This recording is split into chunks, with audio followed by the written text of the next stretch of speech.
Bismillahirrahmanirrahim. Assalamualaikum warahmatullahi wabarakatuh dan selamat pagi untuk adik-adik sekalian. First of all, sorry ya, saya ambil weekendnya, because I don't think waktunya mepet banget ini sebelum kalian mulai menulis. Kemarin kita baru saja melaksanakan seminar judul. Hari ini saya buka sesi khusus virtual sharing ya, kind of sharing in academic writing. Penting sekali buat kalian untuk mengetahui bagaimana sih menulis akademik yang baik itu, meskipun sudah melalui 3 kelas writing sebelumnya ya, yang juga dibina sama Pak Yusri kemarin. Perlu yang hal penting yang harus kalian ketahui adalah menulis tugas biasa dengan menulis karya ilmiah seperti skripsi itu jauh berbeda. Ya. Karena itu saya harapkan hari ini kalian bisa dapatkan suatu pencerahan pelajaran sebelum memulai menulis proposal skripsinya adik-adik. Challenge yang utama itu biasanya di background. Karena apa yang harus saya tulis duluan ini? Saya bingung, biasanya kayak gitu ya. Oke, langsung saja saya kembalikan ke Pak Yusri untuk memberikan materi dan sharingnya saja sama adik-adik ya. Semoga bermanfaat bagi kita semua ya. Silakan Pak Yusri. Oke, Ma'am, saya share dulu. Oke. Udah kelihatan ya, Ma'am?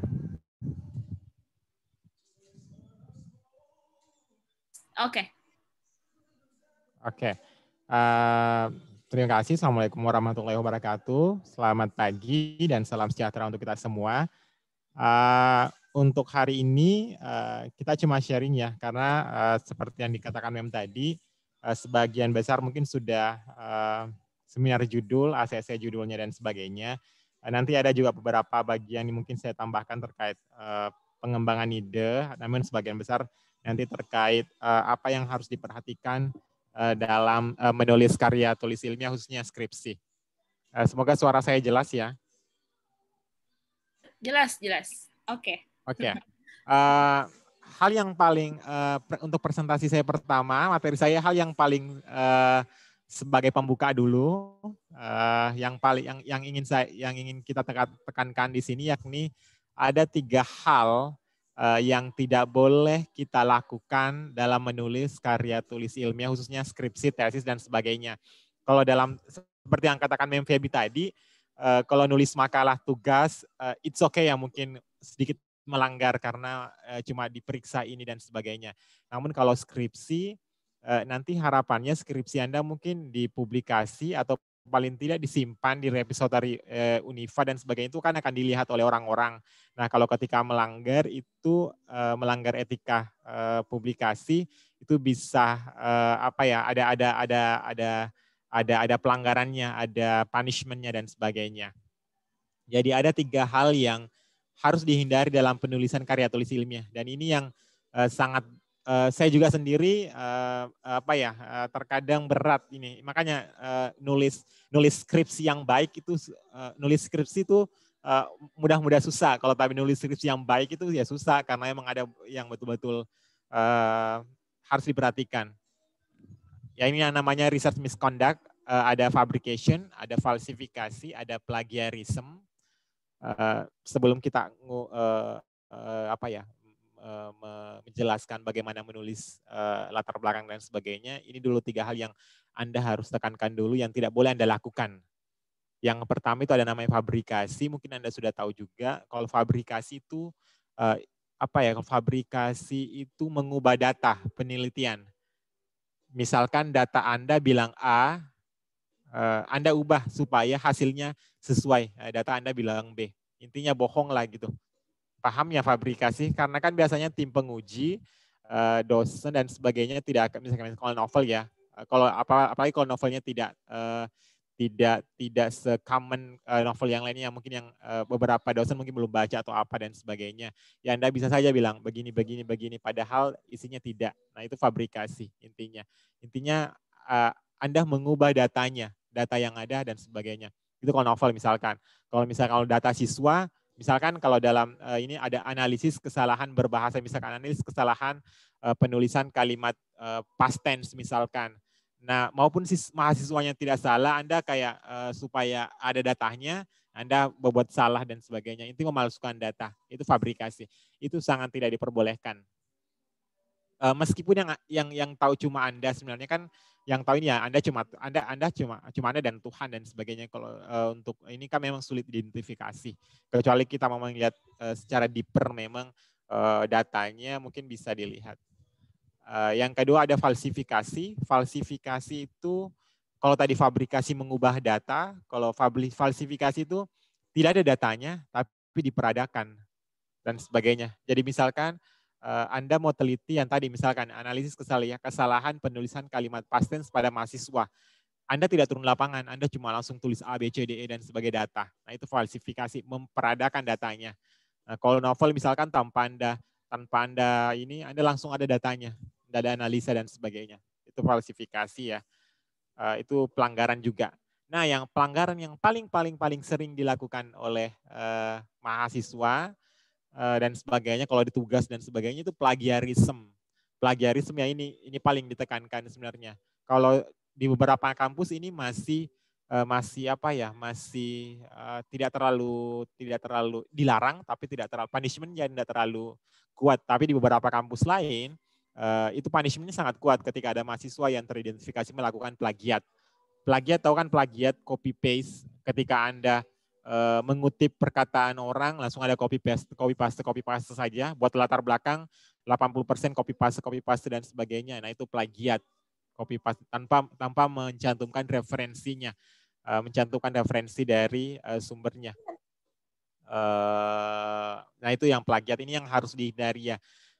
Susah memang untuk kalau tidak terbiasa untuk mahasiswa memang kan kalau skripsi itu kayak it's the first experience in writing, pengalaman pertama menulis yang tebal gitu, yang banyak. Nah, mengapa sebenarnya di tugas-tugas sebelumnya Anda harus terbiasa menulis supaya pas nulis skripsi ya Anda sudah sudah terbiasa. Kalau Anda terbiasa copy paste pada saat nulis makalah, pas nulis skripsi ya takutnya seperti itu juga, terbiasa plagiarisme dan sebagainya. Nah, untuk fabrikasi falsifikasi itu it's really hard, sangat susah diidentifikasi. Tapi kalau plagiarisme itu sangat mudah untuk diidentifikasi. Kalau di kelas saya, kelas writing itu kalau ada plagiat mahasiswa, saya langsung nangkap plagiat karena memang ada aplikasinya. Jadi ada nama aplikasi, beberapa aplikasi, ada gratis, ada yang berbayar dan sebagainya. Itu bisa dicek berapa persen Anda plagiat, berapa persen Anda plagiat. Jadi kalau misalkan soft copy skripsi Anda itu bisa dicek nanti berapa persen Anda plagiat dan Anda plagiat dari mana saja. Itu sangat mudah. So itu perlu ditekankan juga itu. Saya bilang tadi kalau untuk tugas mahasiswa oke lah masih bisa ditolerir karena semester 2 dan sebagainya. Karena itu bukan keperluan untuk publikasi. Kalau untuk skripsi Anda kan hopefully harapannya bisa dibaca oleh beberapa orang, dibaca oleh junior-junior Anda dan sebagainya. Jadi dihindarilah untuk plagiarisme. Sebelumnya saya belum, ini sebelumnya dulu. Di awal tadi ini ada gambar extreme reading. Kenapa academic writing tapi ada gambarnya extreme reading. Jadi penulis yang baik adalah pembaca yang baik. Jadi kalau Anda mau menulis skripsi yang baik, memang Anda harus banyak baca dan sebagainya. Supaya Anda bisa nulis. Ya sharing, kan rata-rata kalau sastra kajiannya itu kayak novel dan sebagainya. Saya waktu S2 saya kebetulan linguistik, tapi sebagian besar teman saya ala sastra dan kajiannya sastra. Kalau dia mau kaji sastra, novel dan sebagainya, dia bisa sampai baca 10 kali novel tersebut untuk to make sure that interpretasinya itu tidak salah dan dia paham betul dan sebagainya. Nah, kecenderungannya kalau kita cuma 1 kali baca, 2 kali baca dan tidak membaca referensi lainnya juga dan sebagainya. Jadi ada yang yang salah, yang ada misinterpretasi, ada kesalahan dalam pemaknaan dan sebagainya. Jadi memang ya harus banyak baca, extreme reading. Ya penulis yang baik, pembaca yang baik. Jadi harus memang baca referensi dan sebagainya. Nah, ini tadi ya tiga kesalahan yang bukan 3 kesalahan ya, 3 pelanggaran yang tidak boleh dilakukan dalam menulis karya tulis ilmiah. Nah, sebelum saya jelaskan terkait how to write properly, bagaimana menulis yang sesuai, saya cuma ingin menunjukkan beberapa judul, tapi kan sebagian besar dari Anda sudah ACC judulnya ya. Mungkin ada beberapa yang belum yang ACC, it's okay. Jadi nanti bisa maybe mungkin bisa dapat ide atau apa. Jadi kalau di perguruan tinggi lainnya rata-rata skripsinya, tesisnya itu open access, itu bisa dibuka kapanpun, dimanapun. Jadi kalau kayak di UGM ada namanya LibVip UGM. Jadi Anda bisa baca semua skripsi mahasiswa, terutama prodi sastra Inggris, di UI juga, beberapa kampus lainnya. Namun ya memang yang open access tidak semua bagian, karena takutnya nanti diklaim atau di copy paste dan tidak semua copy ini. Tapi Anda bisa email penulisnya untuk minta filenya dalam bentuk PDF untuk dapat referensi. Kalau Anda sulit mencari referensi. Saya sering begitu kalau misalkan saya baca ada tesis, ada disertasi, skripsi saya suka, saya biasanya email penulisnya. Saya suka ini dan sebagainya. Ini contoh beberapa skripsi ya. Ini skripsi dari Sastra Inggris UGM. Ini yang bagi yang belum, mungkin kalau belum ada ACC judulnya, sebagian besar kayaknya susah.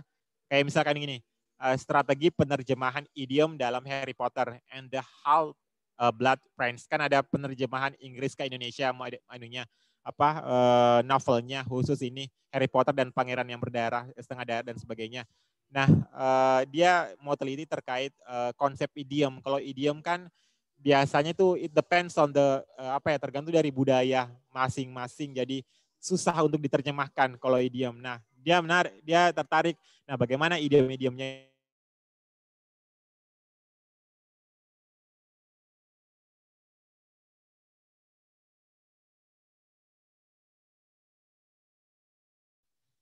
lag sepertinya. Tunggu ya. Oke. Oh, serius lag. Oke. Oke, Sir. Lanjut aja. Oke. Wait a moment. Zoom dulu, share screen dulu.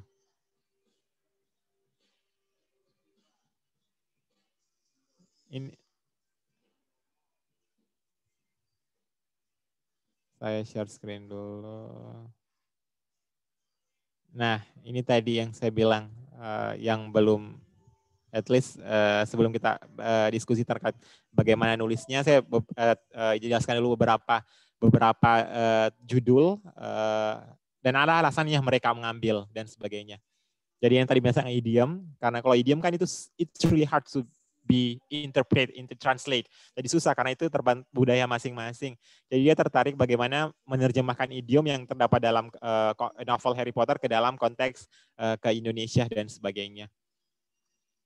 Ini juga ada, ini sastra Inggris juga, tindak tutur asertif pada pidato kenegaraan Donald Trump. So Donald Trump salah satu presiden yang sangat kekuatan speech-nya itu, bukan kekuatan speech-nya, speech-nya itu paling mendapat perhatian sebagainya. Dia mau teliti itu dan sebagainya.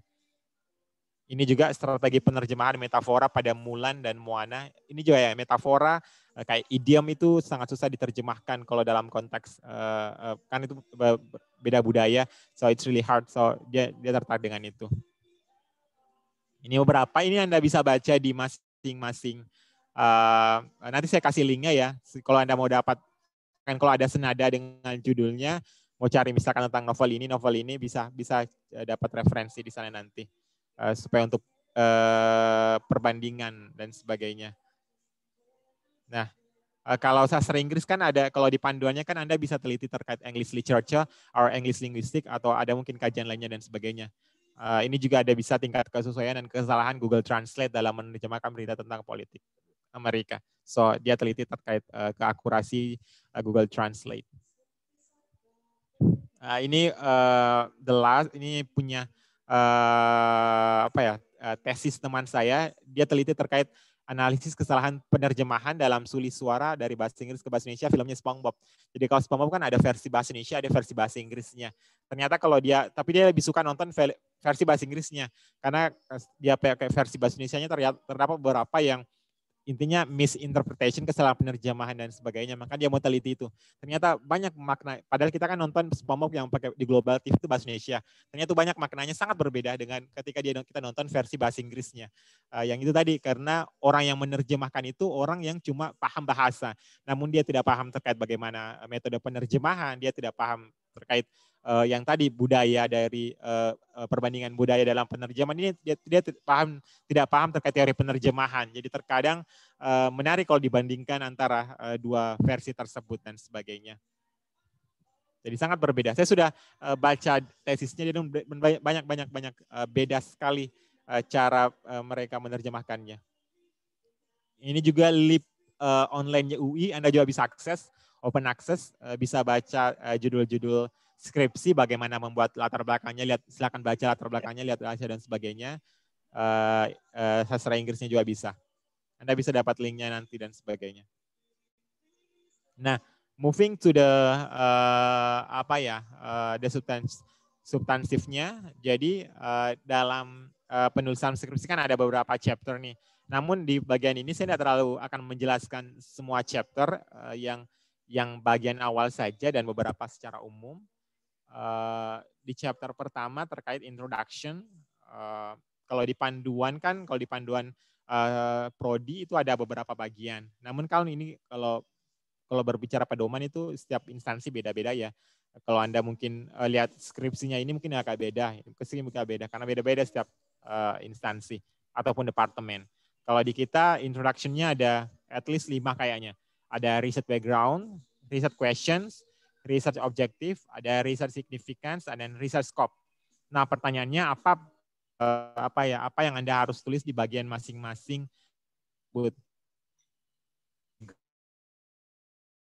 Harus jelaskan mengapa Anda memilih topik tersebut. Ya tentunya kalau memilih topik tentunya ada alasannya, bukan hanya karena saya suka baca novelnya, bukan hanya karena apa dan sebagainya ya. Kira-kira mengapa Anda memilih topik tersebut di antaranya banyaknya topik, mengapa Anda memilih novel tersebut di banyaknya novel, mengapa Anda memilih edisi tersebut dari banyaknya edisi misalkan dan sebagainya. Supaya to compare. Intinya alasannya apa? Alasannya tidak boleh personal ya, maksudnya saya suka, saya ini dan sebagainya karena saya cuma punya itu dan harus ada alasannya mengapa Anda memilih topik tersebut, logikanya. Yang kedua, jelaskan pentingnya topik tersebut dikaji. Ini yang unsur-unsur ini yang ada yang optional. Kalau bisa ada dijelaskan ini juga mengapa penting topik tersebut dikaji. Misalkan tadi strategi penerjemahan dalam film SpongeBob misalkan dan sebagainya. Pentingnya ya kalau begitu terkadang misalkan ada beberapa film misalkan ketika ada penerjemahan yang salah ya maknanya tidak sampai atau apa dan sebagainya. Itu penting untuk dikaji atau apa dan sebagainya. Nah itu yang pertama mengapa Anda memilih topik tersebut, jelaskan pentingnya topik tersebut dikaji. Yang kedua, yang ketiga itu apakah sudah ada penelitian yang mengkaji hal tersebut. Jadi ini juga penting supaya tidak harapannya kan skripsi Anda ada kebaruannya.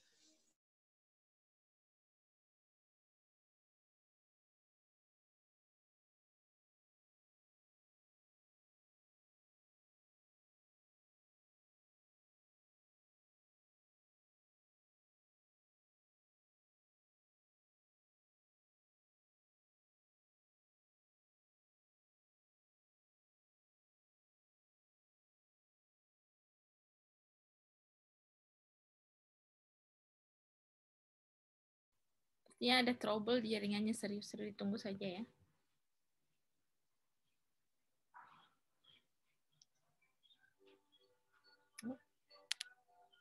Ganti passwordnya.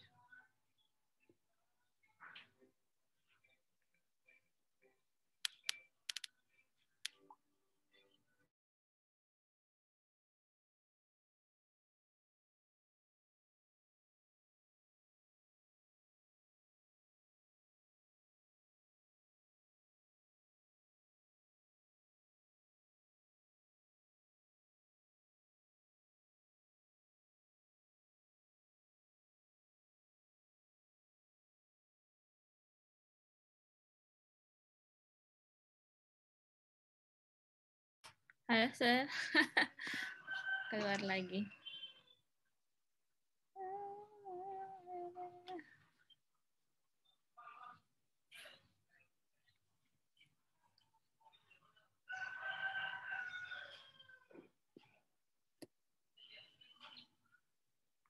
Seriously,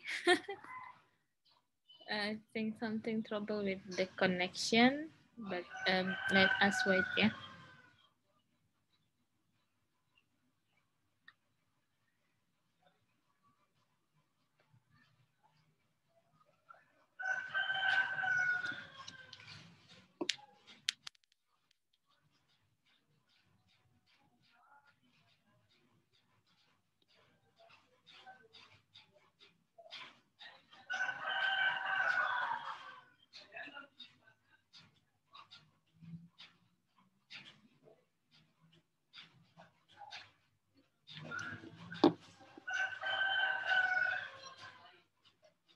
Seems there is trouble with Mysterious Race connections. I hope he could fix it soon. Tunggu ya, Dada.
Oh, ditunggu ya. Memang sepertinya jaringannya serius ada masalah. Soalnya cuma dia yang keluar.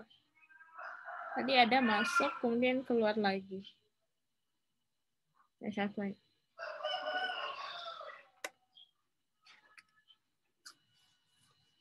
Oh ya, here he comes.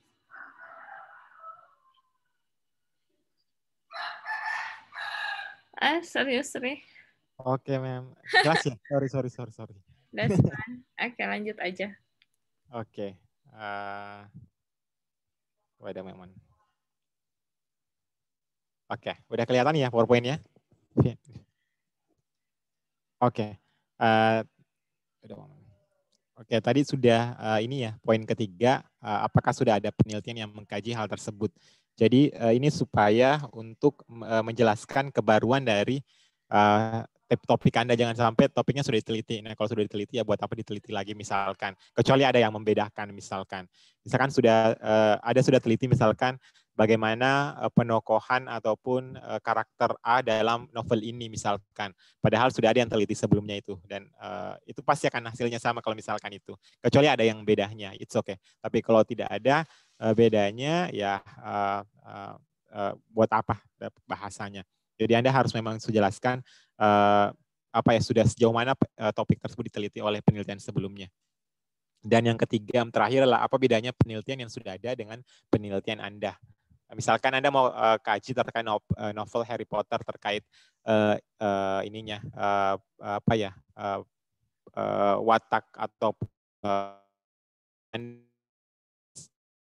yang jelas teliti sebelumnya. Anda harus jelaskan apa bedanya penelitian Anda dengan penelitian sebelumnya. Itu. Jadi itu at least isinya di research background. Memang susah karena Anda harus memang banyak baca. Karena jangan sampai itu banyak sudah diteliti, orang bilang orang sudah buat mobil, Anda baru buat sepeda atau baru buat ini dan sebagainya. Jadi memang harus banyak baca, tahu bagaimana perkembangannya topik tersebut supaya skripsinya bagus. Menulis skripsi, tadi saya bilang menulis skripsi mudah, namun menulis skripsi yang bagus memang susah. Itu yang susah karena harus ini dan sebagainya. Ini intinya yang ya di riset background. Mengapa Anda memilih topik tersebut, jelaskan pentingnya topik tersebut, apakah sudah ada penelitian yang mengkaji hal tersebut, apa bedanya penelitian yang sudah ada dengan penelitian Anda. So, dari sini nanti bisa dilihat gap-nya. Kalau ada namanya riset gap, gap itu maksudnya oke, ada kesenjangan ini ya, ada problemnya ini, yang ini dan sebagainya. Intinya ada gap, jadi ini yang penting diteliti. Itu di riset background latar belakangnya. Nah, yang kedua ada bagian saya anggap clear ya untuk research background tadi. Selanjutnya ada research question. Kalau research question kan mungkin Anda sudah paham terkait pertanyaan penelitian atau rumusan masalah. Kalau di sini saya definisikan sebagai pertanyaan atau pernyataan yang akan dicari jawabannya melalui pengumpulan data untuk mendukung pemecahan suatu masalah. Jadi bisa tergantung dari ini masing-masing ya aturannya. Namun bisa pertanyaan, bisa pernyataan dan sebagainya. Tergantung aturannya nanti. Misalnya research question-nya yang Anda mau teliti apa? Misalkan saya mau teliti terkait bentuk kesalahan penerjemahan yang ditemukan dalam A bla bla bla bla bla. Jadi rumusan masalahnya adalah apa saja bentuk kesalahan penerjemahan yang ditemukan dalam ini. Rumusan masalah kedua adalah apa saja faktor yang mempengaruhi kesalahan penerjemahan dan sebagainya. Jadi riset question ini itu sangat berkaitan dengan tujuan penelitian sama hasil penelitian sama kesimpulan. Jadi itu 4 hal yang saling berkaitan. Jadi kalau di riset question-nya Anda ada 2, secara otomatis tujuan penelitian Anda juga at least harus ada 2. Di pembahasan pun ada 2, Anda menjelaskan nomor 1, Anda menjelaskan nomor 2, di kesimpulan Anda juga nomor 2. Jadi jangan sampai riset question-nya Anda 2, nanti pas pembahasan cuma 1. Nah, pasti ada yang 1 tidak dijelaskan. Jadi harus saling berkaitan. Begitupun dengan kesimpulannya. Kesimpulan juga jadi apa yang ada di sini dijawab di pembahasan akan dijawab juga di kesimpulan dua-duanya. Jadi tidak ada yang hilang atau tidak ada yang bertambah. Riset questionnya 2, pas pembahasannya ada 7 misalkan. Ada data-data yang ternyata dia tidak butuh, bukan tidak butuh ya. Dia tidak pertanyakan di rumusan masalah. Jadi Anda itu tidak perlu.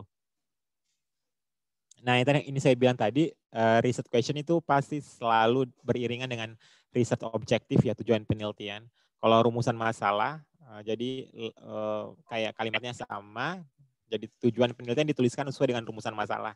Jadi kalau tadi misalkan research question-nya apa saja bentuk kesalahan penerjemahan yang ditemukan, bla bla bla bla. Jadi tujuan penelitiannya untuk mengetahui apa saja bentuk kesalahan penerjemahan, bla bla bla bla bla dan sebagainya. Jadi itu senada. Riset question, riset objektif, apalagi ya tadi. Selanjutnya research significance atau benefit atau manfaat dan sebagainya tergantung bagaimana Anda membahasakan. Jadi kalau manfaat itu terkait apa kira-kira manfaat dari penelitian Anda. Biasanya beberapa ini template atau beberapa instansi dia langsung bagi menjadi 2. Ada theoretical significance atau benefit, ada practically benefitnya. Ada manfaat teoretis, manfaat praktisnya. Kalau manfaat teoretis itu artinya adalah jadi yang bermanfaat itu teorinya. Temuan teori dalam penelitian Anda itu manfaatnya. Kalau manfaat praktisnya langsung dipakai. Langsung ada implementasinya. Misalkan manfaat teoretisnya, misalkan yang tadi terkait analisis kesalahan karena analisis kesalahan penerjemahan misalkan topiknya. Jadi manfaat teoretisnya adalah untuk menambah referensi ilmiah terkait kajian analisis kesalahan berbahasa untuk peneliti-peneliti selanjutnya. Jadi di sini yang bermanfaat adalah itu tadi teorinya atau secara teoretically. Kalau praktisnya langsung misalkan ini, melalui temuan ini kesalahan penerjemahan dalam ini dapat diminimalisir. Nah, langsung ada manfaat praktisnya. Jadi itu kalau memang mau dibagi menjadi manfaat teoretis sama manfaat praktisnya. Beberapa departemen juga dia lebih langsung manfaat untuk siapa, manfaat untuk ini, manfaat untuk ini ya. Tergantung dari template yang dipakai. Jadi diikuti saja. Nantinya sudah Anda ya, saya harapnya sudah paham apa itu theoretical, manfaat teoretis, ada manfaat praktisnya tadi. Jadi ada secara teori, ada secara praktisnya, secara implementasinya langsung. Itu research signifikan, intinya manfaatnya, manfaat penelitian Anda apa. Nah, kalau tidak ada orang yang sulit menemukan manfaatnya, ya tidak usah diteliti kalau tidak ada manfaatnya. Kemarin ada beberapa mahasiswa bertanya, saya tidak tahu apa yang mau tulis di sini, research significance atau ada manfaatnya dan sebagainya. Tidak usah lihat topiknya karena Anda sendiri tidak tahu apa manfaatnya. Nah, ada juga yang terakhir di introduction ada research scope. Research scope itu kalau di beberapa template dia artikan sebagai batasan batasannya supaya tidak terlalu umum. Anda kalau skripsi kan Anda harus membatasi sampai mana kajian Anda. Jadi ada batasan penelitian. Kalau dalam kuantitatif kita artikan sebagai definisi operasional variabel. Jadi membatasinya ruang lingkup penelitian baik itu dari segi topik, lokasi atau subjek penelitian. Misalnya, namun nanti terserah nanti mau dibuat secara wacana langsung summary atau poin-poin dan sebagainya tergantung dari template yang Anda ikuti. Misalkan kalau di beberapa instansi misalnya begini, batasannya dia mengkaji tentang novel Harry Potter, namun dia kasih batasan novel Harry Potter itu yang dimaksud adalah novel Harry Potter yang judulnya The Philosopher's Stone, jadi batu yang edisi pertama kayaknya ini. Jadi dia hanya fokus mengkaji itu. Jadi ada batasannya. Itu pun kalau ini saja, bisa saja langsung dia mengkaji Harry Potter and the Philosopher's Stone yang versi, misalkan yang versi revisi atau yang versi ini. Jadi ada batasannya. Misalkan yang kedua, mau teliti terkait analisis kesalahan penulisan kalimat past tense untuk mahasiswa. Nah, dia kasih batasan mahasiswa yang dimaksud adalah mahasiswa semester 2 prodi Sasing Unifah. Jadi tidak semua mahasiswa dimaksud. Ada mahasiswa semester 2 yang misalkan yang sedang memprogramkan mata kuliah ini, yang itu yang mau diteliti. Jadi itu kayak research scope-nya, batasannya. Bisa saja ya, ada subjeknya, lokasinya, tersekarang, dan intinya membatasi supaya tidak bersifat umum penelitiannya. Itu research scope. Bisa dibuat, I don't know, sebagian besar itu buat langsung kayak per paragraf, ada juga langsung kayak poin-poin, langsung batasan-batasannya A, B, C, D, E, dan sebagainya. If you have any question, langsung ask me directly ya. Yang kedua, chapter 2 is the last chapter. Bukan the last chapter untuk di presentasi ini, karena saya akan jelaskan chapter 3 yang research method, karena saya kira Anda sudah belajar di mata kuliah metodologi penelitian. Namun di sini ada review of related literature. Personally, secara pribadi kalau bagi saya, di antara bab 1, 2, 3, 4, 5 memang yang kalau bagi saya ya yang paling susah adalah bab 2. Karena di situ menuntut memang banyak baca. Review of related literature. Kecuali Anda cuma copy paste, ya itu akan menjadi bab yang paling mudah. Tapi kalau ketika Anda memang betul-betul ini, itu yang kalau bagi saya itu yang paling susah karena di sini saya baca ini, dan memang banyak menghabiskan untuk membaca. Saya saya lingkari warna merah review. Ingat ya, review of related literature. Jadi artinya literatur yang Anda dapatkan harus Anda review, bukan writing of related literatur. Jadi bukan tuliskan literatur yang berkaitan. Jadi kalau tuliskan ya cuma tuliskan saja. Menurut ini, enggak. Tapi di judul babnya ada review. Kalau review itu terkait ya yang tadi, misalkan si A bilang ini, si B bilang ini, si C bilang ini. Nah, Anda harus bandingkan apa bedanya ABC, apa persamaannya ABC, dan pendapat Anda seperti apa. Jadi memang kayak it needs like critical thinking. Jadi betul-betul Anda mengkaji pahamnya, bukan hanya sekedar mengcopy paste menurut ini sudah. Nah, kalau itu kan cuma memindahkan, bukan mereview. Dia cuma menuliskan. Jadi kalau bisa misalkan tadi Anda mau kaji terkait bagaimana konsep idiom dalam novel ini. Jadi jelaskan dulu idiom menurut ini, idiom menurut ini, idiom menurut ini, dan menurut Anda idiom itu apa, misalkan dari 3 pendapat di atas atau apa dan sebagainya. Itu baru mereview ya. Jadi ada statement personal Anda juga berdasarkan beberapa statement sebelumnya. Jadi kalau di chapter 2 kan ada dua bagian ya. Ada 3 kalau tidak salah. Ada previous study, ada theoretical background, ada juga kalau tidak salah kayak supporting teori atau apa dan sebagainya. Kalau previous study sama ya, penelitian-penelitian sebelumnya ini hampir sama dengan chapter 1 tadi, tapi di chapter 1 kan tidak secara umum ya. Dia cuma ini, nah lebih lengkapnya ada di sini di chapter 2 tadi, previous study. Jadi apa penelitian-penelitian sebelumnya yang bisa mendukung penelitian Anda, atau apa penelitian-penelitian sebelumnya yang familiar with your study, your topic. Jadi Anda paparkan sebanyak-banyaknya penelitian-penelitian yang serupa yang mendukung penelitian yang Anda dan sebagainya, supaya bisa dilihat beda penelitian tersebut dan sebagainya. Ada juga theoretical background. Nah ini paling penting juga kalau dalam ilmu sosial. Kalau theoretical background kayak teori yang mendasari Anda apa. Kalau misalkan Anda mau kasih teori, misalkan topik Anda penerjemahan. Nah teori penerjemahan itu banyak sekali teori penerjemahan. Nah teori penerjemahan yang mana yang Anda maksud yang mau pakai dan sebagainya. Nah kenapa Anda pilih pakai topik tersebut? Bisa juga apa-apa dan sebagainya. Karena kalau dalam ilmu sosial ini yang paling yang harus ditekankan terkait theoretical background-nya. Kalau bahasa kasarnya bilang begini, apa ya? Kalau ini kan teori kan kayak untuk mengasah mengasah data, untuk menafsirkan data, untuk memaknai data kita harus punya theoretical background yang sesuai. Nah, kalau misalkan Anda penerjemahan lisan misalkan atau interpreting, itu tidak boleh pakai teori penerjemahan yang sebagian besar yang kayak lebih ke written translation. Jadi harus memang pakai oral teori penerjemahan lisan juga dan sebagainya. Jadi itu intinya. Paham ya terkait theoretical background. Jadi kalau Anda searching, teorinya banyak sekali, tapi teori yang cocok kira-kira apa yang Anda mau pakai dan sebagainya. Ada juga di bab selanjutnya, mungkin ada chapter selanjutnya kayak supporting teori, teori tambahan yang bisa sesuai dan sebagainya.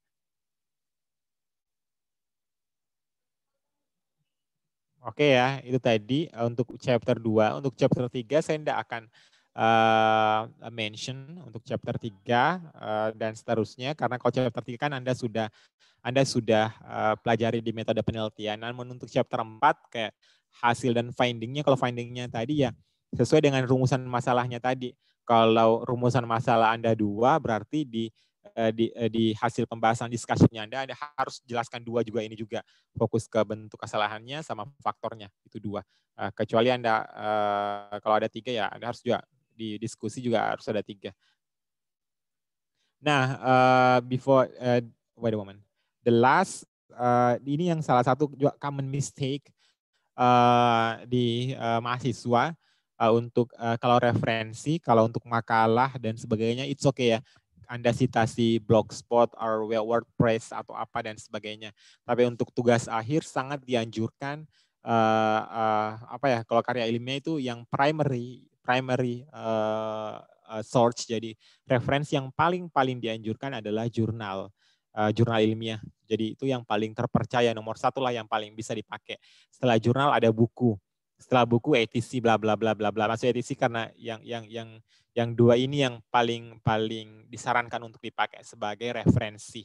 Yang lainnya kayak Blogspot, ada WordPress dan sebagainya, itu dalam karya ilmiah itu sebenarnya diharamkan. Kenapa diharamkan? Karena Blogspot sama WordPress itu setiap orang bisa menulis blog, setiap orang bisa ngedit di WordPress, dan tentunya kepercayaannya pun tidak valid. Bisa saja misalkan saya nulis di blog bla bla bla bla bla bla bla bla, padahal tidak ada landasan saya. Nah, Anda kutip itu, berarti Anda salah karena tidak valid. Beda dengan jurnal sama buku yang memang telah melalui proses review yang strict. Jadi betul-betul itu valid untuk dijadikan referensi. Nah, kalau biasanya kan makalah kan, kalau saya sudah tulis makalah, dia kebanyakan saya lihat ambil di Blogspot, ambil di WordPress, atau ambil di Wikipedia, atau dan sebagainya. Wikipedia juga Anda boleh. Kalau Wikipedia kan Anda bisa edit itu. Kalau Anda buka Wikipedia, Anda bisa edit informasinya. So every person can edit information. Jadi enggak trusty dan sebagainya. Bukan tidak bisa ya, namun dianjurkan tidak. I don't know ya, maksud tergantung dari departemen masing-masing juga. Tapi dianjurkan sangat tidak dipakai. Jadi bisa jurnal, ada books dan sebagainya. Nah, wait a moment.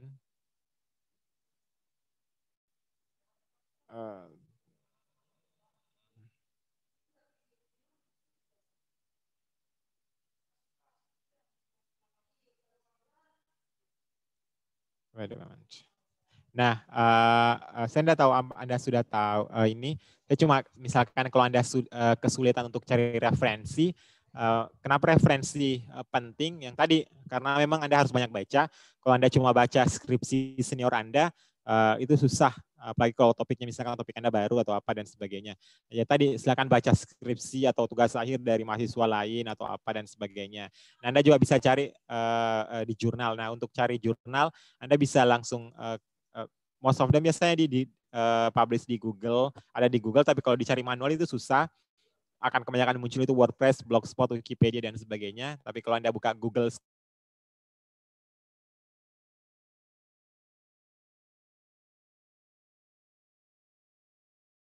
penerjemahan, misalkan kesalahan dalam penerjemahan. Nah, itu yang rata-rata yang muncul itu langsung ada sebagian besar jurnal, ini jurnal kesalahan penerjemahan teks, ini semua bisa, ini open access ya, most of them, jadi bisa di-download dan sebagainya. Misalkan analis kesalahan penerjemahan teks bahasa Inggris, nah ini Anda baca saja beberapa artikel, jadi ada ribuan dan sebagainya. Anda bisa juga setting tahun terakhir atau 5 tahun terakhir, karena itu ada juga aturan beberapa template, misalkan 5 tahun terakhir atau 3 tahun terakhir. Jadi ini Anda mau cari referensi kesalahan dalam di Google Scholar dan Anda tinggal ketik saja in bahasa atau di bahasa Inggris. Kalau Anda ketik bahasa Indonesia, yang muncul tentunya adalah referensi bahasa Indonesia. Ketika Anda ketik bahasa Inggris, yang muncul juga rata-rata referensi dari luar atau apa dan sebagainya. Misalkan novel Harry Potter misalkan. Ada enggak yang sudah kaji terkait novel Harry Potter? Nah, ini misalkan, jadi ini sudah ada beberapa penelitian yang mengkaji Harry Potter, misalkan analisis strategi kesopanan yang digunakan oleh Harry Potter di novel J.K. Rowling, Harry Potter, dan ini Batu Bertuah dan sebagainya. Jadi, if you want to find some reference, you can visit Google Scholar atau beberapa yang tadi di library online tadi, beberapa kampus kayak UI, UGM atau beberapa kampus lainnya.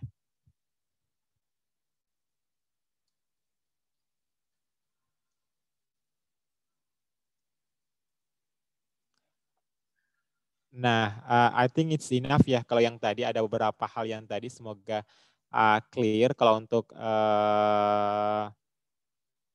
namun yang paling saya tekankan tadi ini ya, yang 3 hal yang harus dihindari dalam penulisan karya tulis ilmiah. And the last terakhir menulis supaya cepat. Kalau dosen saya bilang begini, dosen saya bilang begini,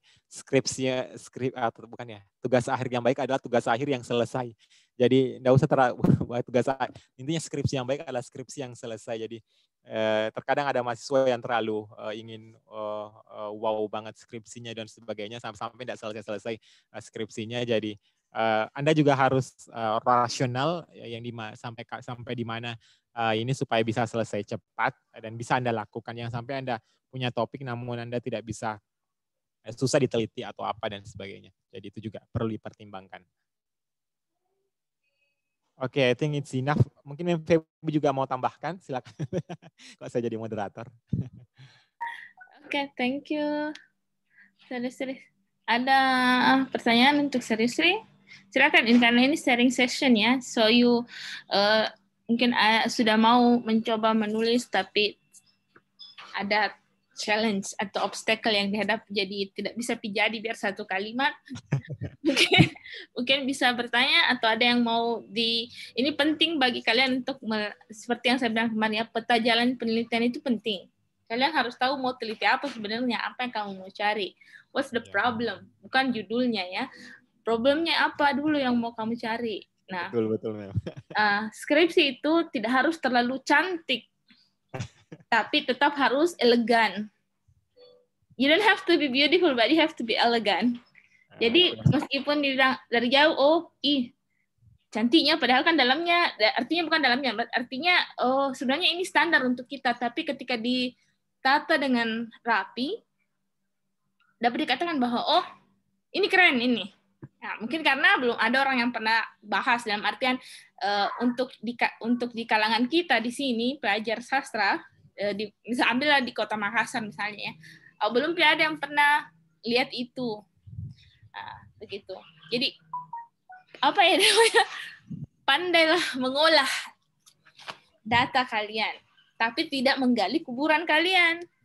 Karena seringkali begitu anak-anak. Challenge-nya di situ. Ya. Apa itu menggali kubur? Kan ada bilang, mau kak cari ini, mau kak cari ini. Nah, ketika dia bilang itu sama pembimbingnya, pas dia tampilkan di proposal, sebenarnya proposal, lain kayak dia maksud. Lain yang dia tulis. Betul itu saya. Pengalamanku selama menjadi dosen adalah itu. Betul. Dan ini yang membuat kita pusing, ya. Aduh, jadinya rombak ulang.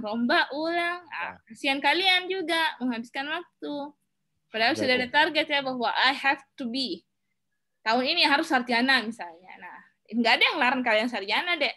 Tetapi adalah kewajiban kalian untuk menyelesaikan tugas akhir ini. Nah, yes. Silakan. Betul tadi yang dibilang Mem Feby yang tadi nggak dikubur. Jadi terkadang ada mahasiswa yang itu tadi saya bilang tadi, skripsi yang baik adalah skripsi yang selesai. Maksudnya selesai di sini adalah selesai dengan baik. Maksudnya adalah terkadang mau sekali wow, mau sekali beda, mau sekali apa dan sebagainya, padahal dia tidak paham topiknya itu. Betul, karena dia cuma baca skrip, dia tidak paham. Jadi pas proposal, pas nulis, kita pusing, apa dia tulis ini dan sebagainya. Karena dia cuma fokus ke judulnya saja. Bagus judulnya, tapi isinya bikin sakit kepala. Dan kalian, nah apa ya, itu kita tidak kami tuh ada standar juga. Dan yang dibilang tadi dari 3 misconduct itu di Unifa itu sudah ditata bahwa batasannya segini. Tapi di sastra Inggris khususnya kita itu berbeda dengan prodi lain ya. Itu yang saya tekankan kemarin. Kalau prodi universitas ya standar 40. Tapi di sastra itu standar 20. Proposal maupun skripsi 20% itu wajib. Ya. Kenapa? Karena kalau kamu bandingkan dirimu dengan orang lain, itu prestigiusnya kamu, dignity kamu di situ bahwa kita 20%. Kamu 40% tuh kita bisa 20%. Bahasa Inggris pula.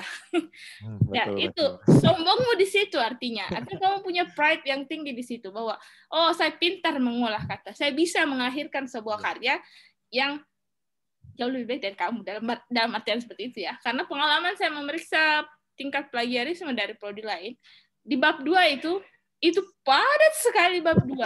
Tapi yang diambil itu teori yang tidak terkait dengan pembahasan, dan itu mentah diolah langsung.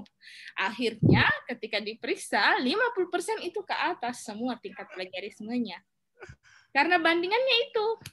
Seperti itu. Dan saya tidak mau seperti ini kita di prodi kita ya. Di situ pride-nya kalian adik-adik. Tahun lalu itu setengah mati struggle-nya mereka, meskipun hanya 5 orang, tapi saya bangga mereka semua di bawah 20%.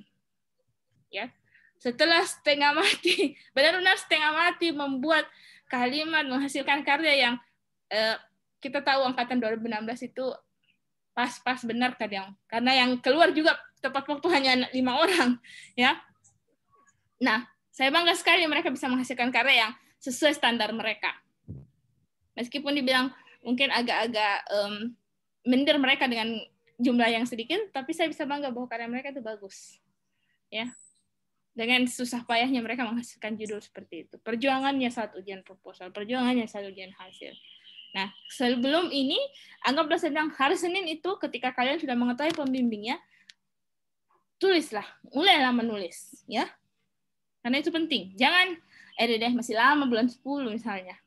Tidak. Itu sebentar sekali itu, Dek. Ya. Oh ya, tadi serius belum menambahkan tentang manajemen referensi. Nah, kalian di KKLP kan sudah diajarkan memakai manajemen referensi ya. Nah, di skripsi ini juga harus memakai manajemen referensi. Makanya sumber utama sebenarnya adalah bukan skripsinya senior, bukan skripsinya orang lain, tapi jurnal skala nasional ataupun skala internasional.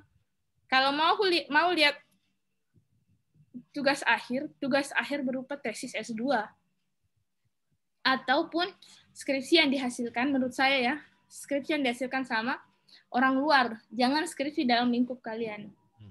Perluaslah horizonnya, karena baru bisa kalian tahu, oh ini begini setelah membaca itu.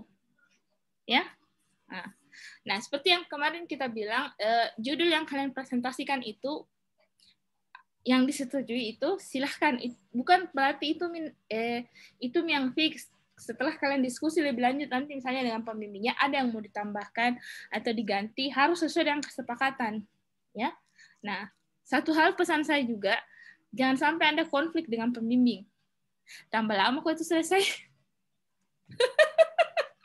Ayo sudah rasakan yang kita sudah jadi mahasiswa sudah tahu itu sekali. Tahu sekali tuh. Iya. Satu hal itu yang saya bisa bilang sama anak-anak. Mendengarki, Dek. Mendengarki. Ya. Saran yang diberikan sama pembimbing, oke, laksanakan. Ya. Kalau kamu tidak laksanakan, kamu bisa bertanggungjawabkan kenapa kamu mengini, fine. Tapi kalau kamu tidak bisa bertanggungjawabkan, keketongki sama kita, keketongki pembimbing, tidak ketemu kita, ya harus ada humble salah satu pihak. Dan yang salah satu pihak itu ya mahasiswa yang harus humble, ya, karena pride orang lebih tua itu lebih tinggi. Seperti itu. Ketika kamu merasa bahwa kamu benar, kamu harus berusaha merepresentasikan bahwa saya benar karena begini, Mak, begini, Sir. Ini yang saya maksud, begini yang saya mau tulis. Nah, diskusilah dengan baik. Be open-minded lah. Ya, insya Allah bisa jalan semua. Ya, itu. Ada lagi yang mau bertanya atau ada yang mau bilang, ini saya mau tulis, Sir, bagaimana maksudnya, ini lebih bagus bagaimana? Ayo silakan, Dek. Ini saya buka sharing ini dengan tujuan seperti ini, supaya kalian lebih ada dapat pandangan lain, ya. Silakan. Saya baru tahu, Mem, kalau ini yang tadi tingkat plagiasinya rendah sama pakai manajemen referensi. Jadi memang kayak standarnya.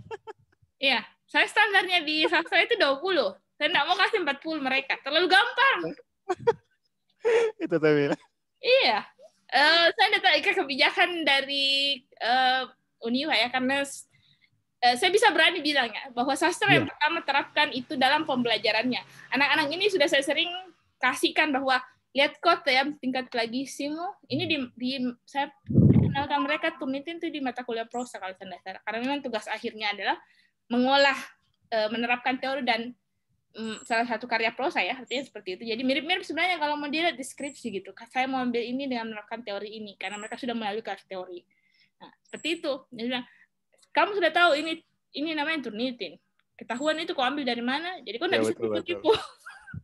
Seperti itu. Dan konsekuensinya tinggi karena kalau misalnya begini, Dek.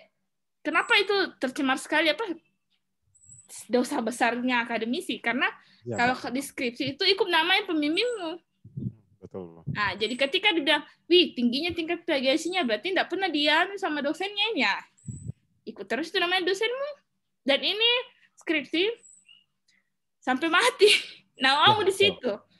Biar nanti mau lupa, nanti kalau nanti anak cucu bilang, ini dulu skripsinya mama. Ini skripsinya bapak. Kalau kamu misalnya di prodi lain, nanti anakmu itu bagaimana, ya tahu bilang, nggak gampang itu skripsi anak-anak. Ya. Itu namanya, itulah dikatakan tugas akhir. Akhir betul, ini yang kau kerja. Ya. Silakan deh kalau ada yang bertanya, siapa tahu bilang, saya mau tulis ini, Sir, maksudnya ada saran untuk kita gitu. Silakan. Sharing session ini mau untuk sharing saja.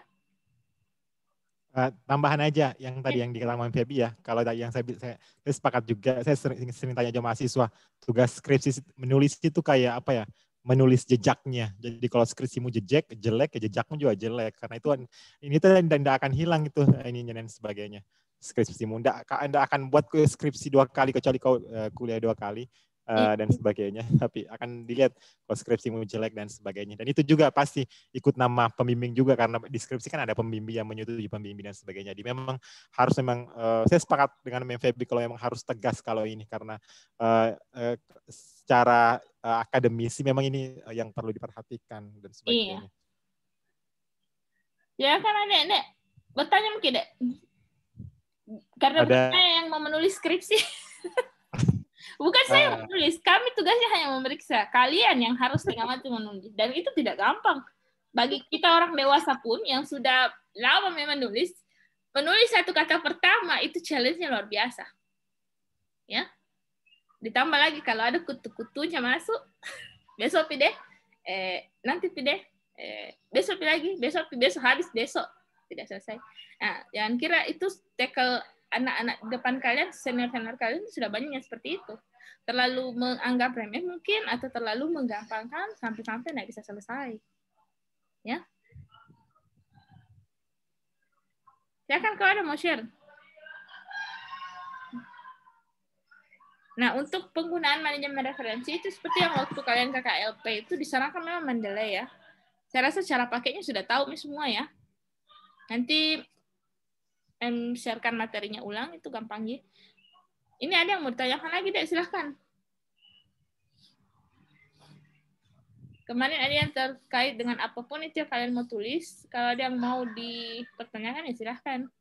Rata-rata mungkin ambil kualitatif ya, tidak ada masalah sebenarnya. Mau kalian kuanti, mau kalian kuali, selama kalian mampu pertanggungjawabkan menulisnya, no problem. Karena yang menulis memang kalian. Silahkan.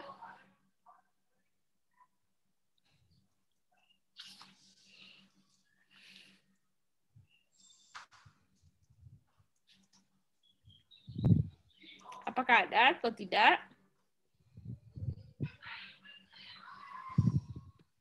Kan nggak ada. Kalau diam-diam berarti mungkin sudah mengerti semua, sudah paham, sudah siap nih berarti menulis mulai dari hari Senin. Ya, begitu surat keputusan pembimbing sudah dikeluarkan, you have to walk out with them ya. Harus membuat kerjasama yang baik dengan pembimbingnya.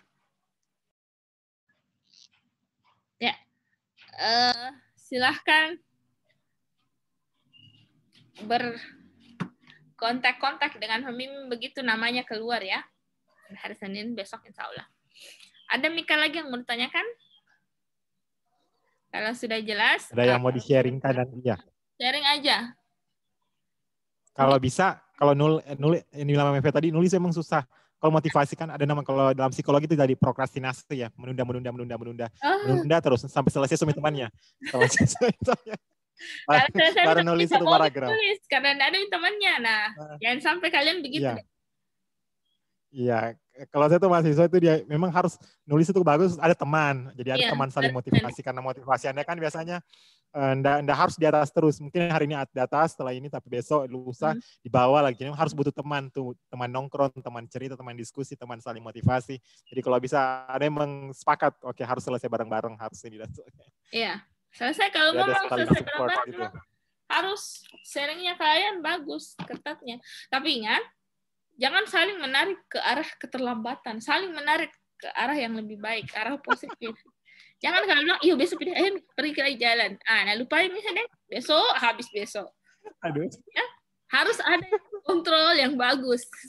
Harus ada apa ya kalau di Sigmund Freud itu super ego. Ego apakah? Lupa saya. Harus ada itu pengontrol. Ya, harus ada pengontrol satu. Karena kalau tidak, ya deh. Betul-betul ini bukan hal yang diperkarakan mudah ini skripsi. Karena kalau tidak ada temannya orang, seringkali seperti itu, tidak ada temannya, tidak mau juga. Tidak mau kampus. Tidak mau kampus, tidak mau muncul, tidak mau bimbingan. Allahu Akbar, capek cari. Ya, jadi kesadaran diri kalian sendiri tidak. Silakan, share saja deh. Nggak apa-apa. Ada yang mau menanyakan mungkin terkait dengan topik yang dia pilih atau apakah? Silahkan. Miss. Ya, silahkan. Itu saya mau tanya yang soal parafrase itu pendapat para ahli kan nanti otomatis kita ada mencantumkan ke dalam kita punya karya cara parafrase yang baik gimana supaya kan nggak kelihatan kan kalau misalnya kita nggak parafrase otomatis dia jadi kayak jiplak gitu jadi kayak membahasakannya lebih baik itu seperti apa? Serius mungkin ada tentang metode parafrase. Yang pertama untuk nulis saya dulu ya. Ini kalau nulis sebelum paraphrase, kalau nulis memang yang tadi dibilang nulis satu kalimat pertama atau 2 kalimat memang susah dan sebagainya, menulis kalimat yang baik dan sebagainya. Tapi kalau saya pribadi kalau untuk nulis ya nulis aja dulu semua, nggak usah dulu peduli bagus tidak, dan tulis saja yang bisa ditulis saja dulu. Nah, the second step-nya selanjutnya baru revisi. Oh ini kayaknya udah bagus. Paling tidak ada yang udah tulis, ada yang udah bisa direvisi. Kalau Anda berpikir kasar ini, hapus lagi, tidak ada selesai dan sebagainya. Setelah itu buka tab selanjutnya, buka Facebook, enggak selesai nih. Jadi kalau bisa itu tulis saja, enggak usah pikir dulu nyambung tidak dan tulis saja dulu dan sebagainya. Biasanya kalau saya sudah tutup laptop dan sebagainya, setelah saya baca lagi, oke ada lagi ide, oke baru direvisi baru bagus. Jadi tulis saja dulu. Jadi cara pertama untuk menulis ya silahkan tulis saja dulu dan sebagainya. Enggak usah dulu lihat yang lainnya. Apa ya? Untuk paraphrase ini memang ini ya tricky dan sebagainya, jangan sampai tadi terindikasi plagiat di Turnitin dan sebagainya. Kalau saya pribadi kalau untuk biasanya mahasiswa begini, kalau mau paraphrase biasanya ya yang tidak ini, dia langsung copy paste langsung sembarang ditambahkan kata penghubung kayak kata penghinaan sebagainya yang dan Eden maksudnya itu biasa terbaca juga. Iya, yang banyak ditambahkan, yang kenapa ini yang bertanya ini? Makanya ada mahasiswa saya, iya. Saya panggil itu spesialis yang, karena kalau cara paraphrase tambah saya yang. Novel yang ditulis yang, ya. Yang matanya dia berpresa. Kalau saya biasa memang saya baca, misalnya saya baca dan sebagainya, dan saya tutup dan bahasakan pakai bahasa Anda sendiri, pasti itu akan sudah jauh berbeda dengan ketika kau tulis ada di depanmu dan kau mau tulis pasti akan terpengaruh dengan apa yang Anda baca. Jadi kalau biasanya saya baca oke, dan sebagainya. Jadi itu untuk itu tadi.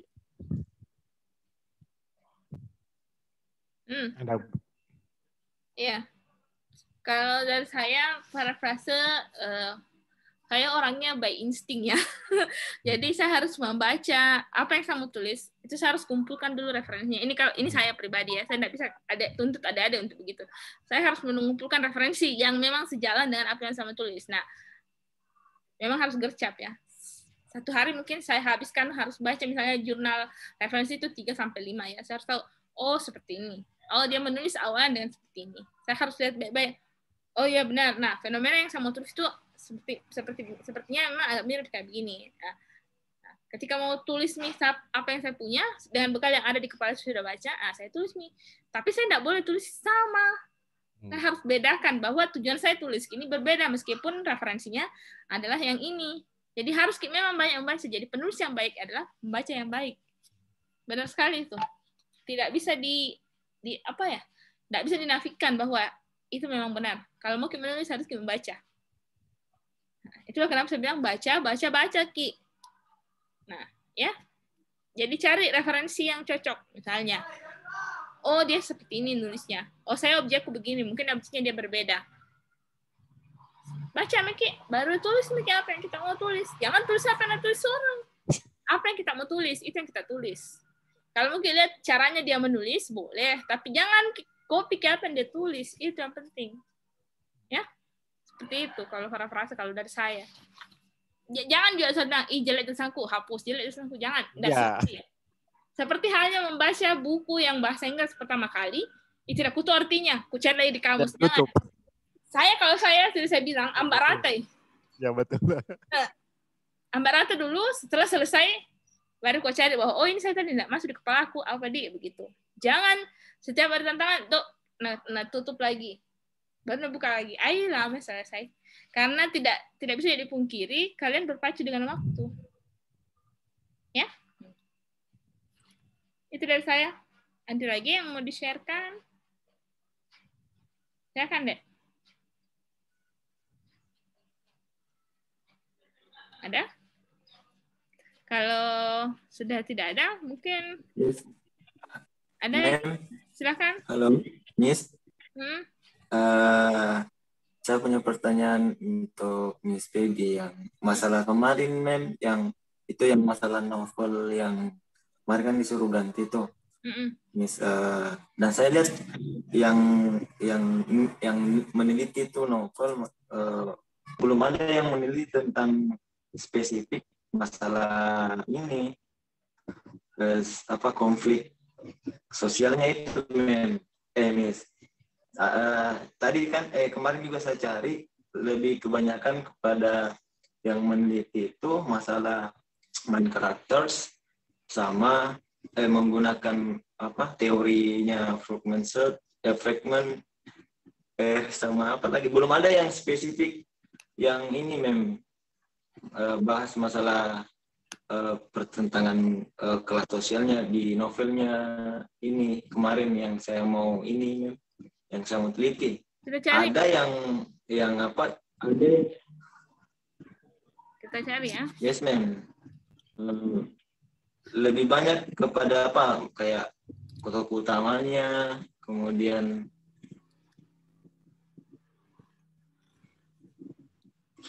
dan ada yang lebih kepada mengangkat isu-isu isu-isu lagi? Isu-isu masalah sosialnya, tapi social injustice, effect against justice, social cities, change of attitude, the comparative history, background, tale of city, Project Gutenberg, social stratification with social conflict itu sama, almost the same. So kalau kamu ambil ini sudah banyak sekali, social condition, konflik, plus konflik. Konflik. Nggak usah. Meskipun kamu mau tulis dengan ini berbeda, tapi ini sudah banyak nih. Yang saya bilang tadi, kamu harus elegan dalam menulis. Kalau sudah kamu menulis orang, kamu challenge-nya nanti di situ nggak ada preferensi yang terbaru. Padahal kamu bisa cari sesuatu yang baru. Kebaharuan itu penting. Ya. Kebaharuan, novelty dalam meneliti itu penting. Oke? Lagi ya. Next kamu bisa diskusikan dengan pembimbing kamu ya. Ada lagi yang lain?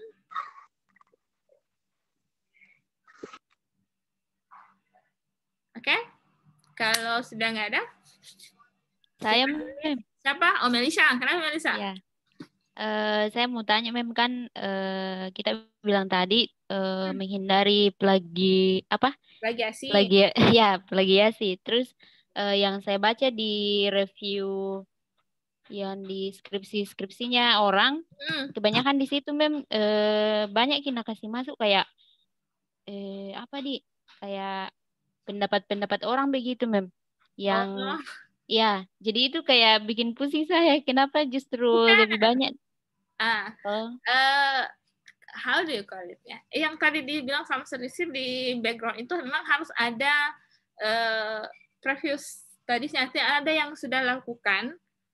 Apakah dia supporting key dengan penelitian kamu, atau kamu mau mencari apa yang tidak dia dapatkan sebelumnya?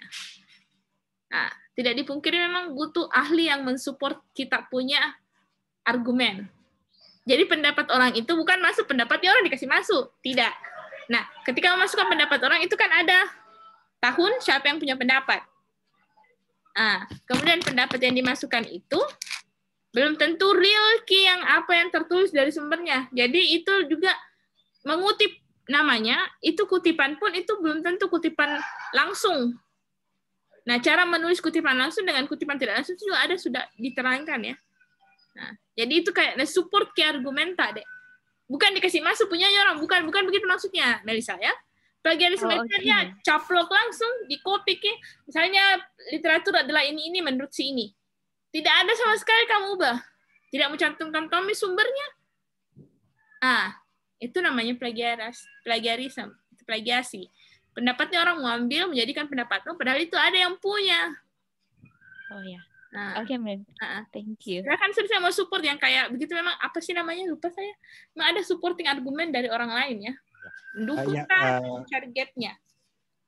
Tambahan yang jadi kalau nulis karena ini karya ilmiah, jadi Anda tidak boleh terlalu subjektif, misalkan tidak boleh terlalu, yang tadi dibilang Feby, harus ada statementnya, harus ada pendukungnya. Misalkan begini, Anda mau nulis begini, di Indonesia sebagian besar novel ditulis dengan menceritakan karakter seorang perempuan itu lebih rendah dibandingkan laki-laki. Yeah. Itu kan pendapat Anda. Nah, kira-kira siapa yang support itu dan sebagainya. Jadi harus ada. Tidak boleh langsung menurut pendapatmu dan sebagainya, karena ini bukan karyamu tapi karya ilmiah.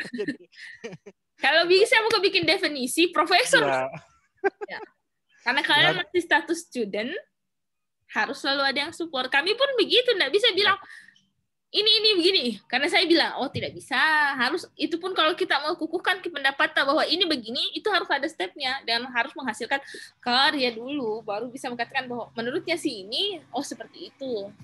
Ya. Jadi Miss masukku memang harus lebih selalu ditampilkan ini namanya mistik pendapatnya ahli untuk mendukung ini supporting argument ya. Nah, selalu lebih masukku lebih bagusnya itu Miss lebih sedikit kianuta kita daripada lebih banyak kan ahli yang kita masukkan daripada ini Tidak juga melulu bahwa masukkan semua ke pendapatnya bukan. Enggak, maksudku. Maksud kalau ada di ini kan diterangkan kemudian tarik lagi pendapatnya ahli, kemudian selanjutnya dijelaskan kembali dengan kalimat ditarik lagi pendapat ahli yang berbeda. Serius mungkin bisa jelaskan dulu, saya pikir dulu ini maksudnya bagaimana nih? Oke, semoga menjawab ya Egi. Maksudnya tidak, makanya kalau dalam karya ilmiah ini ada juga statementmu juga. Namun kalau misalkan statement yang bersifat kayak betul-betul butuh support, yang betul-betul yang ini harus disupport, maksudnya betul-betul. Kalau saya bilang bahasaku ada statement yang terlalu berani, menurutku terlalu berani, maksudnya apa landasanmu mengatakan itu? Tadi saya bilang apa landasanmu mengatakan bahwa perempuan itu lebih rendah dibandingkan laki-laki di Indonesia dan apa landasanmu? Itu kan statement yang butuh support. Tapi kalau ada beberapa statement yang tidak butuh support, yang sudah common knowledge, itu enggak usah, misalkan. Misalnya ini, pendidikan merupakan salah satu aspek penting yang harus ditingkatkan oleh Indonesia. Itu kan common knowledge, orangnya pendidikan penting. Nggak usah ada support dan sebagainya. Tapi kalau kayak betul-betul ini harus ada supportnya. Dan sudah ditahu metode untuk mempelajari seperti ini adalah seperti ini. Nah, yang sama tuh ada begini, itu kan kamu. Tetapi ketika ada pendapat yang satu dunia tahu bahwa tidak bisa bilang itu pendapat harus disupport sama argumen yang orang ahli punya. Ya, nah, itu adalah yang dibilang kebaharuan novelty. Nah, yang support, yang bilang tadi Mas Feby, yang support orang ahli ya. Karena kalau mahasiswa kemarin ada beberapa skripsinya yang support, siapa yang support? Skripsi temanku, Pak. Tidak bisa begitu, harus ada itu yang dibilang landasanmu paling sedikit itu adalah buku atau jurnal ilmiah. Baru kau bisa yakin. Bahwa karangannya sih ini, saya baca bilang begini isinya. Bahkan buku yang dikarang orang luar pun, itu selalu ada dia masukkan argumen orang lain. Karena dia harus support bahwa karyaku sejalan dengan si ini, gitu loh. Ya itu pentingnya mengutip kutipan. Yang bilang, kau kutip punyanya orang satu paragraf lain kau kutip lagi punyanya orang. Baru tidak ada punyamu di situ. Salah. Tidak boleh. Iya. Oke. Silahkan kalau ada lagi yang mau sharing. Saya, Mem. Ya, silahkan Yosvita. Saya mau tanya sama Sir Yusri. Sir, saya agak bingung dengan perbedaannya. Apakah itu sama antara language style dengan language variation? Language style sama variasi. Oke. Gaya bahasa sama variasi bahasa ya kalau dalam bahasa Indonesianya. Jadi kalau kalau dalam sosial linguistik variasi bahasa itu misalkan begini, bahasa Indonesia itu ada banyak variasinya. Ada variasi lebih ke formal, ada yang variasi lebih ke non formal, ada intinya dalam satu bahasa ada beberapa bentuk variasi. Itu ya, variasi dan sebagainya. Bukan hanya formal ya, misalkan dalam bahasa Bugis lah. Bahasa Bugis itu banyak variasinya. Ada bahasa kayak dialek itu variasi juga. Tapi language style itu dia lebih ke gaya bahasanya. Dia lebih ke kayak formalnya, informalnya dan sebagainya. Tapi itu it can be defined also as a language variation. Tapi itu beda ya.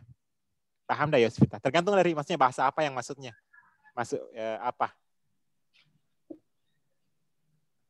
Misalkan begini, kalau misalkan ke mahasiswa, misalkan Anda mau teliti terkait mahasiswa, misalnya bahasanya, itu bukan variasi bahasa, dia lebih ke language style-nya, bagaimana penggunaan bahasanya.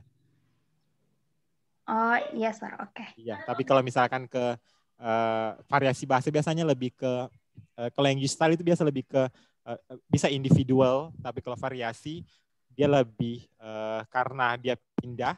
Misalkan begini, kalau di Singapura itu kan banyak orang Bugis tuh. Banyak sekali orang Bugis di sana, ada yang perkumpulannya. Nah, karena banyak orang Bugis di sana dan sebagainya, dia ada bahasa Bugisnya itu lain-lain juga, jadi ada itu variasi juga karena dia lebih berkelompok intinya ke language variation. Singlish, Singaporean English, Oke, Sir. English, Malaysian English, Iya. something like that, ya. Kurang lebih seperti itu.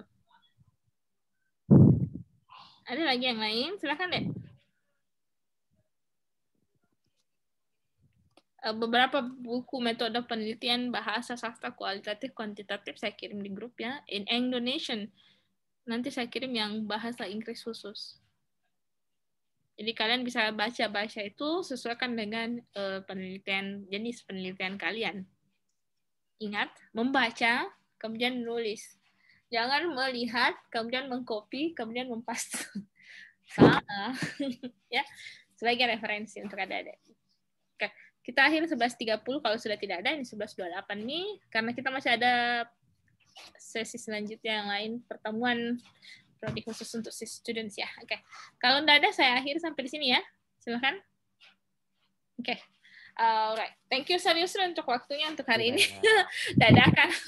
Tapi ini demi adik-adik juga, semoga dengan adanya sesi ini, kalian bisa menulis dengan lebih baik, dapat mengerjakan tugas akhirnya dengan lebih baik sehingga bisa selesai tepat waktunya juga ya.